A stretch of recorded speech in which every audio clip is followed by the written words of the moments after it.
Hello friends, आज हम पढ़ेंगे प्रकाश का परावर्तन तथा अपवर्तन भाग 2 पढ़ेंगे। भाग 1 में हमने जाना था प्रकाश का परावर्तन, प्रकाश के परावर्तन का नियम, प्रतिबिंब, दर्पण, दर्पण से संबंधित कुछ प्रभाषाएं जाने थे, प्रतिबिंब खींचने का नियम हमने जाना था, प्रतिबिंब बनने का नियम हमने जाना था और निर्देशांक ज्यामिति का नियम हमने जाना था। अब जो हम चीज़ जानेंगे वो हमने बताया था कि जो है प्रतिबिंब जो फोकस दूरी है और त्रिज्या में जो संबंध है उसके बारे में जानेंगे।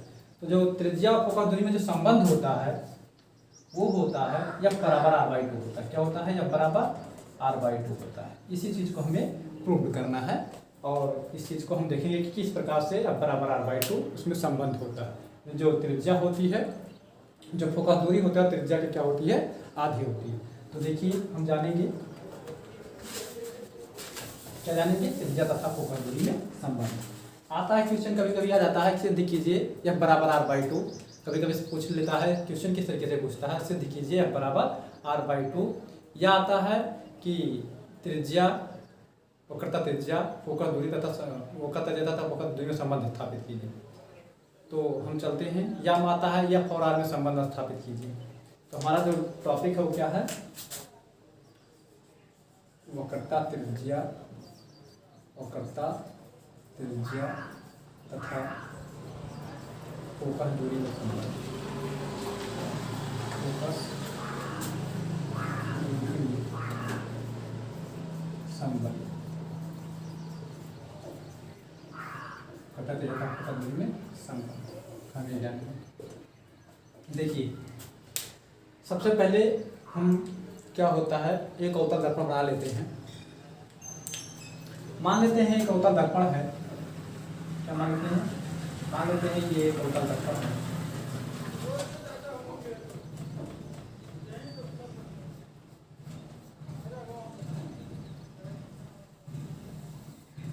ये मुख्य अक्ष है। उससे पहले कौन सा बिंदु होता है? आपका F बिंदु होता है। यहाँ पर कौन सा बिंदु होता है? यहाँ पर ध्रुव P होता है। यहाँ पर जो बिंदु होता है वो क्या होता है? C होता है। हमने प्रतिबिंब खींचने का नियम पढ़ा था। प्रतिबिंब खींचने का जो पहला नियम था कि मुख्य अक्ष के समांतर चलने वाली प्रकाश की किरणें कहाँ से होकर जाती हैं? मुख्य फोकस से होकर जाती हैं। तो उन्हीं किरणों को हम प्रदर्शित करते हैं। क्या होता है कि मुख्य अक्ष से प्रकाश की किरणें जा रही हैं और कहाँ से होकर जाएंगी? ये मुख्य फोकस से होकर जाएंगी। ये प्रकाश किरणें हैं। यहाँ पर क्या हुआ? बिंदु मान लेते हैं, कोई बिंदु क्या है? यहाँ पर जो मान लेते हैं यम बिंदु है, जहाँ से प्रकाश का परावर्तन हो रहा है। और ये कहाँ से होकर जा रहा है? मुख्य फोकस से होकर जा रहा है। ध्यान समझिएगा। और यहाँ से मान लेते हैं एक अभिलंबवत रेखा, जो अभिलंब होता था जब प्रकाश का परावर्तन होता था। तो हमने जाना था कि परावर्तक तल पर खींची गई लंबवत रेखा जो होती थी वो अभिलंब कहलाता था। तो यहाँ पर क्या होता है, मान लेते हैं एक कोण बनते थे, जो क्या होता था, इसे हम क्या कहते थे? आपतन कोण कहते थे।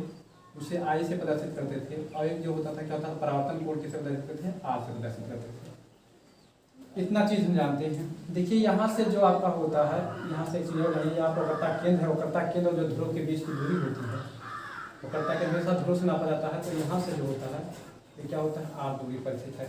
ये आपका यहाँ से क्या होता है? आपका फोकस दूरी होता है जो F होता है। इतना चीज़ें आपको समझना होगा, ठीक है। यहाँ पर मान लेते हैं इस कोण का नाम जो है, यहाँ एक कोण बन रहा है। देखिए एक त्रिभुज बन रहा है, यहाँ कोण बनाएगा और कोण का नाम एक त्रिभुज देते हैं, ठीक है। क्लियर हुआ इतना? दूसरा आता है कि वक्रता त्रिज्या तथा फोकस दूरी में संबंध स्थापित कीजिए। तो वहाँ पर मान लेते हैं एक अवतल दर्पण है जिस पर प्रकाश किरणें या बिंदु पर परावर्तित होकर मुख्य फोकस से होकर जाती हैं तथा उसका आपतन कोण I है, परावर्तन कोण R है, फोकस दूरी F है तथा वक्रता त्रिज्या R। तब हम क्या देखेंगे? पहला कंडीशन आप देखिएंगे यहाँ पर, तब देखेंगे कोण I और कोण R क्या होते हैं? बराबर होते हैं। क्यों बराबर होते हैं? कोण I यहाँ पर आपतन कोण है, कोण R क्या है? परावर्तन कोण है। तो कोण I आपतन कोण है, कोण R परावर्तन कोण है। तो हमने परावर्तन के नियम में जाना था कि आपतन कोण सदैव परावर्तन कोण के बराबर होते हैं। परावर्तन के जो दूसरे नियम में मिला था, आपतन कोण परावर्तन कोण के बराबर होता है। तो वही चीज हम यहाँ लिखेंगे कि चूंकि क्या दिया है आपका, कोण एक बराबर जो दिया है, कोण आई बराबर जो दिया है, कोण आई बराबर किसके है, कोण आर के। क्यों है, यहाँ पर हम समीकरण 1 लिख देते हैं। और रीजन क्या होता है इसका, ये किस नियम के अंतर्गत आया है, परावर्तन के नियम के अंतर्गत आया है। परावर्तन के नियम से, किसके नियम से आया है, परावर्तन के नियम से, यानी कोण आई जो है कोण आर के बराबर है। दूसरा कंडीशन क्या है कि ये दोनों रेखाएं क्या है, समांतर है। क्या है, समांतर है। जब ये समांतर है तो कोण आई और कोण एक क्या होगा, बराबर होगा। कोण ए आई और कोण एक बराबर क्यों है, क्योंकि ये एकांतर कोण बना रहे हैं। एकांतर कोण कब बनाता है, जब दो रेखाएं, देख लीजिए समझ लीजिए, बेसिक चीज है, जब दो रेखाएं समांतर होती हैं और एक तीसरी रेखा उन्हें परिच्छेद करती है, तो जो यहाँ पर कोण बनता है और जो यहाँ पर कोण बनता है, अर्थात जड़ के आधार पर जो कोण बनता है वही आपका एकांतर कोण कहलाता था। मैथमेटिक्स का ये आपका एक फंडामेंटल है। तो कोण आई और कोण एक क्या होंगे, बराबर होंगे। दूसरी कंडीशन हम लिख रहे हैं, कोण एक जो है कोण आई जो है क्या है, कोण एक के बराबर है। ये किसके नियम के अंतर्गत आया है, ये एकांतर कोण से आ गया। किसके नियम से, एकांतर कोण से। एकांतर कोण किसे कहते हैं, हमने बताया अभी कि जब दो समांतर रेखाएं दूसरे को परिच्छेद करती हैं, दो समांतर रेखाओं को तीसरी रेखा परिच्छेद करती है, तो यहाँ पर जो कोण बनता है वही एकांतर कोण कहलाता है। और एकांतर कोण सदैव आपस में बराबर होते हैं, गणितीय रूप से हम लोग सिद्ध कर चुके हैं। तो देखिए समीकरण 1 और 2 को हम ध्यानपूर्वक देखते हैं तो देखने में लगता है कि हमें दोनों समीकरण का एक पक्ष दोनों बराबर है। किसी भी दो समीकरणों का अगर एक पक्ष बराबर होता था तो हम तुलना करा सकते हैं। तो क्या लिखेंगे, समीकरण 1 और 2 का तुलना करने पर, समीकरण 1 और 2 का तुलना करने पर, समीकरण 1 और 2 का तुलना करें। जब समीकरण 1 और 2 का तुलना करेंगे तो जो बराबर पद होता है वो गायब हो जाता है, जो बचता है वो लिखते हैं। तो क्या लिखेंगे, यहाँ से कोण आर बराबर कर देगा कोण ए, यानी हमारा यहाँ पर ये कोण आर और कोण ए के आगे बराबर। देखिए ये आपका बराबर था कोण आई और कोण आर, कोण आई कोण आई, एक पक्ष दोनों तरफ बराबर था ना, एक पक्ष गायब हो गया, दूसरे पक्ष को हमने उतार दिया। एक बार इसको लिखेंगे बराबर करके दूसरा पक्ष लिखेंगे। अब देखिए ध्यान से, हम देखते हैं कि हमें एक त्रिभुज निर्माण हो रहा है एम सी एफ में एक त्रिभुज मिल रहा है। तो एम सी एफ में जो त्रिभुज मिल रहा है उसमें कोण आर और कोण ए क्या हो गए, बराबर हो गए। अर्थात ये क्या है, हमारा ये जो त्रिभुज है ये क्या है, समद्विबाहु त्रिभुज है। क्या है, समद्विबाहु त्रिभुज है। समद्विबाहु त्रिभुज क्यों है, क्योंकि किसी भी त्रिभुज के अगर दो कोण बराबर होते हैं तो उसे हम क्या कहते हैं, समद्विबाहु त्रिभुज कहते हैं। तो जब समद्विबाहु त्रिभुज होता है, जो समद्विबाहु त्रिभुज के जो कोण होते हैं और बराबर कोण होते हैं तो उनके सामने की भी भुजाएं भी बराबर होती हैं। बराबर कोण के सामने की भुजाएं भी बराबर होती हैं। अर्थात क्या होगा, ये भुजा और ये भुजा का बराबर होगा। क्या होगा, ये भुजा ने CF बराबर किसके होगा, FM के होगा। अर्थात क्या आ जाएगा आपका, जो है CF बराबर यहाँ F मान लेते हैं, कैपिटल F मान लेते हैं, CF बराबर जो क्या जाएगा, FM आ जाएगा। CF बराबर FM कंडीशन, समीकरण इसको हम क्या मानते हैं, 3 मान लेते हैं। रीजन क्या लिखेंगे, रीजन करेंगे कि बराबर कोण के सामने भुजाएं बराबर होती हैं। बराबर कोण के सामने की भुजा बराबर होती है, बराबर। ये चीज क्लियर हुआ। अब देख लीजिए, मान लेते हैं जो यम बिंदु है, वो पी के क्या है, समीप है। क्योंकि ये जो आपका गोलीय दर्पण है वो छोटे आकार का होता है। तो मान लेते हैं कि यम बिंदु क्या है, वो पी के समीप है, क्योंकि परावर्तन भी छोटी जगह से ही होता है। तो माना यम बिंदु क्या है, माना यम बिंदु पी के समीप है। देखिए बाकी स्ट्रक्चर हम कैलकुलेशन जो है यहाँ पर कर देते हैं, क्योंकि यहाँ पर नीचे बहुत हो जाएगा तो कैमरे में आने में प्रॉब्लम होगा। देखिए यहाँ पर हम कैलकुलेशन कर देते हैं। ये मुखच्छ को यहाँ मान लेते हैं, मुखच्छ यही है आपका, मुखच्छ रेखा। तो हमने क्या माना, हमने ये माना कि जो यम बिंदु है वो पी के समीप है, यानी ये यम बिंदु है ये पी के समीप, यानी यहीं पर यम बिंदु आ जाता है, यहाँ पर यम बिंदु आ जाता है, इसी के समीप में रहता है। तो जब यम बिंदु आ जाएगा तो जितना एफएम होगा, देखिए जितना एफएम होगा उतना एफपी होगा, यानी एफएम और एफपी क्या होंगे, बराबर होंगे। अर्थात तब क्या होगा, तब एफएम बराबर जो हो जाएगा वो एफपी के हो जाएगा। जो एफएम देखिए दिमाग लगाइए थोड़ा सा, क्लियरली समझिए कि हमने क्या माना कि माना यम बिंदु पी के समीप है, तो पी बिंदु यहाँ पर है और यम बिंदु यहाँ पर आ जाता है। मान लेते हैं समीप है तो यहीं पर तो आएगा, तो यम बिंदु जब यहाँ पर आ गया, यहाँ पर आ गया, तो देखिए जो एफएम होगा वही आपका क्या होगा, एफपी होगा। जितना एफएम होगा उतने दूरी पर क्या होगा, एफपी होगा। अर्थात एफएम और एफपी क्या होंगे, बराबर होंगे। जब ये बराबर होंगे तो ये मान उठा करके आप समीकरण 2 में 3 में रख दीजिए। देखिए एफएम यही तो है आपका, तो क्या लिखेंगे, ये मान समीकरण 3 में रखने पर, ध्यान से देखिएगा।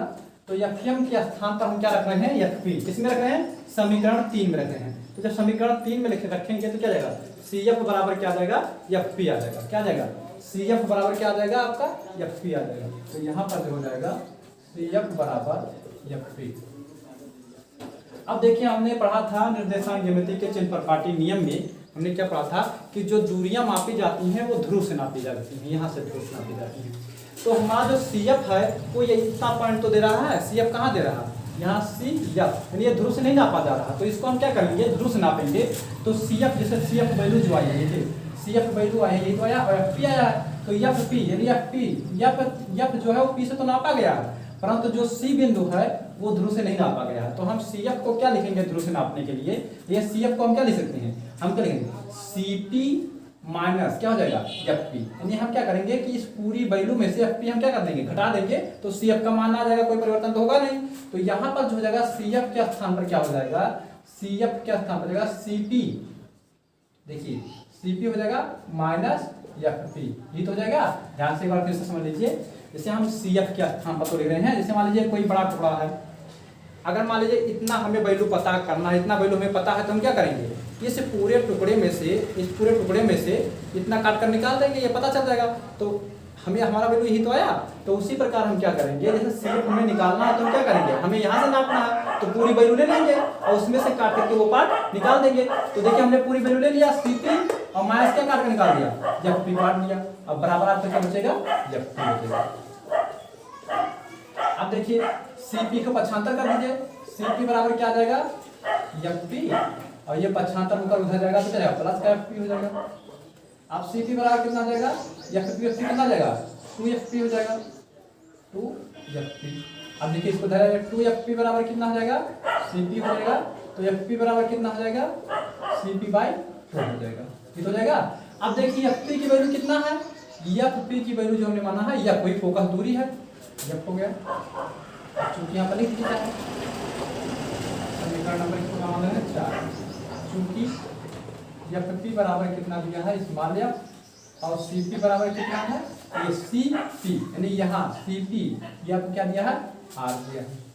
चूंकि एफपी बराबर या तथा सीपी बराबर आर, समीकरण 4 में रखने पर, समीकरण 4 में रखने पर, तो समीकरण 4 में रखेंगे तो क्या, एफपी के स्थान पे कितना जाएगा, स्मॉल एफ आ जाएगा, सीपी के स्थान पे कितना जाएगा, R/2 आ जाएगा। यही आपका क्या हो जाता है, यह बराबर आता है, तो यही प्रूफ हो जाता है। यह क्या है, फोकस दूरी है, आर क्या है, त्रिज्या है। इसका मतलब संबंध क्या आया कि जो फोकस दूरी होती है वो त्रिज्या के क्या होती है, आधी होती है। फोकस दूरी क्या होती है, जो फोकस दूरी होती है वो त्रिज्या के आधी होती है। इस तरीके से हम जान पाए कि मतलब जो है फोकस दूरी तथा त्रिज्या में क्या संबंध आता है। उस संबंध को हमने समझाया आपको, बहुत अच्छे से क्लियर किया आपको और आपको समझ में आ गया होगा।